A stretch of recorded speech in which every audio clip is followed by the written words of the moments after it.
Okay, continuing now. The new rights vote. He has the wisdom, he has the courage to lead the way. That's why I'm here asking for your vote. Arizona, what do you say? Will you send the Maverick back to the United States? Again, this is garbage. McCain's a neocon. There are 8 million videos of him contradicting himself on YouTube. I mean, Sarah Palin's a joke. The real Sarah Palin is Deborah Medina, until she flip-flopped, but she made one mistake versus their million. John McCain. Come on.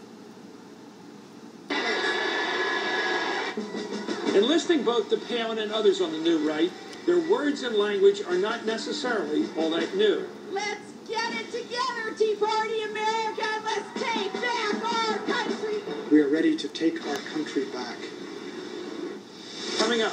There's a real patriot right there, Pat Buchanan. See, again, they shouldn't be mixing him in with Sarah Palin because they're two completely different people with completely different ideas. All right. The new right's loudest voice. Progressivism is the cancer in America, and it is eating our Oh my God! Oh, here we go with this fake neocon Glenn Beck, $50 million a year paycheck. What am I watching here? Part 4? Alright.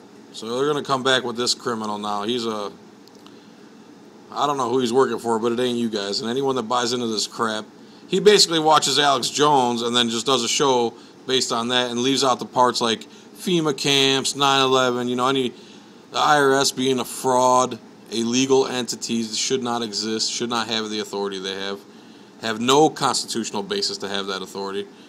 So he basically co-opted the real patriot movement. Let's see what they have to say about this loser. Institution. Alright, where are we at? Let's go to part 5. Part 5.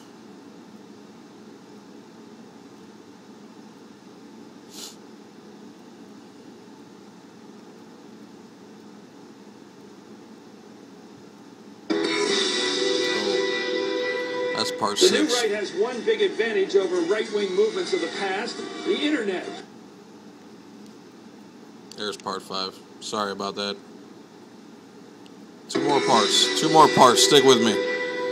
Now I tell you, the American people, from one side or the other, had better wake up and oppose such a program. And if they don't, the next thing will be a totalitarian state in these United States.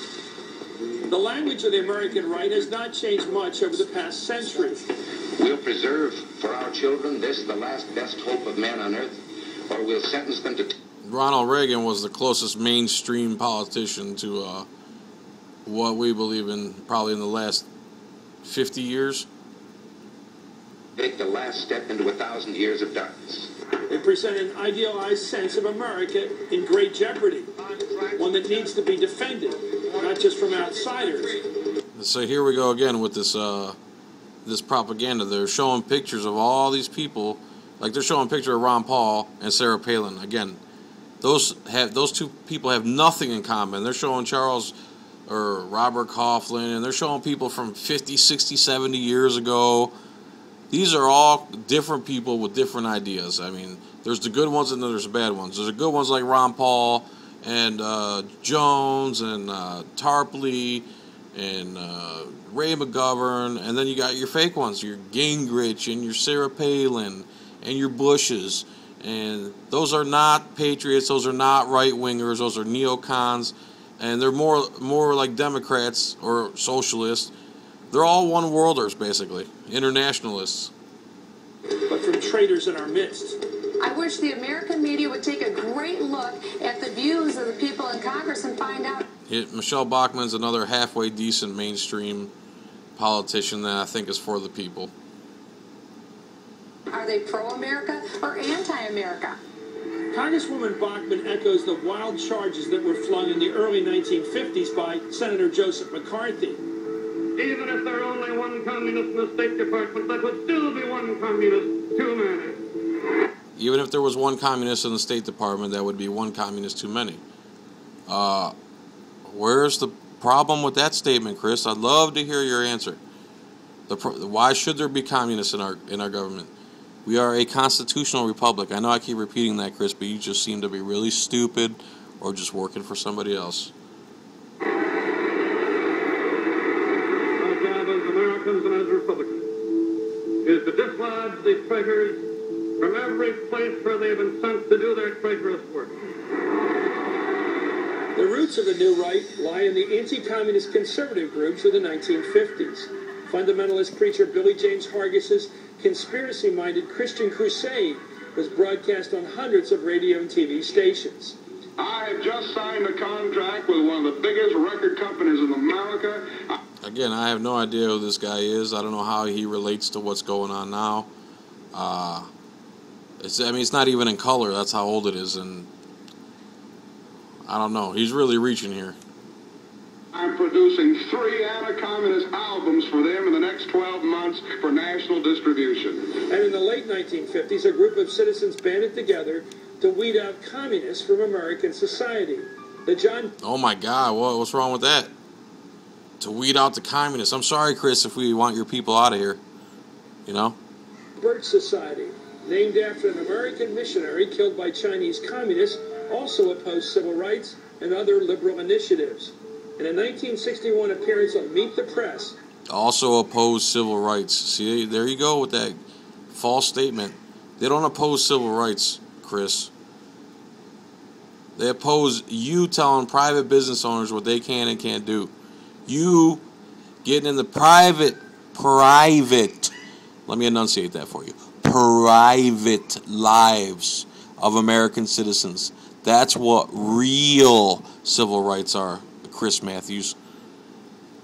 The Society's founder, former candy magnate Robert Welch, made an argument that sounds very familiar today. But what we're trying to do is to restore what's been lost of a constitutional American republic as our founding fathers gave it to us. That guy said a constitutional American republic as our founding fathers gave it to us.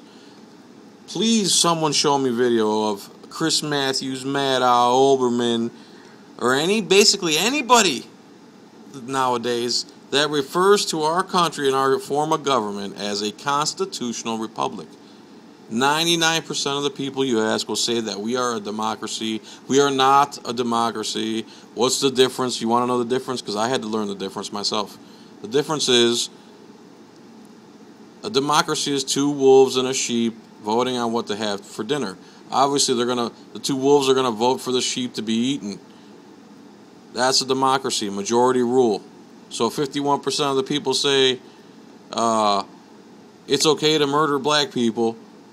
In a democracy, that would be okay. They voted for it, so the other 49% got to go running. Whereas a constitutional republic, 2 wolves and a sheep vote on what's for dinner, except the sheep has a handgun and can protect its life against the majority if it needed to. Do you understand that concept? Chris Matthews, do you understand it? Welch was staunchly anti-communist and went further than Joe McCarthy, fingering President Eisenhower and his brother Milton. Well, you said, for example, in my opinion, the chances are very strong that Milton Eisenhower is actually Dwight Eisenhower's superior and boss within the Communist Party. Okay. Just as today's Tea Partiers are working to get their own candidates elected, the John Birch Society became active in mainstream politics. In the 1964 presidential campaign, they rallied behind Barry Goldwater, the arch-conservative Republican candidate for president. I would remind you that extremism in the defense of liberty is no vice. Extremism in the defense of liberty is no vice. In other words, defense of liberty, you cannot be extreme enough. It's your liberty. It's your freedom. I mean, it's extremely important. Otherwise, every time you walk out your door, or not even walk out the door, they could come inside and get you, and you can't do nothing about it. That's why he's saying extremism is no vice. You cannot be too extreme when it comes to your freedom, bottom line. And until a lot of Americans lose their freedom, they're not going to understand that and take it serious.